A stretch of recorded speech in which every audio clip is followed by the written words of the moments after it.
Ну как, там, иди туда.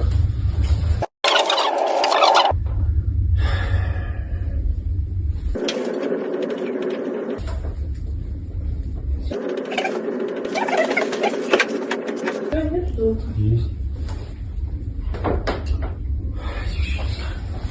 Не слыша, сука, нихуя.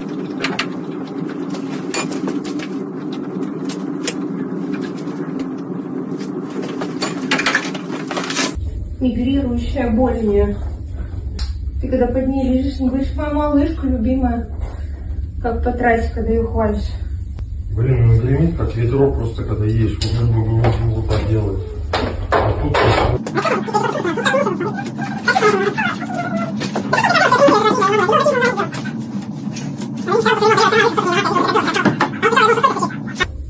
Любить такую машину, она закончена быстро. Хорошо, резюме. Почему ты купил BMW? Почему? Потому что законченное блюдо.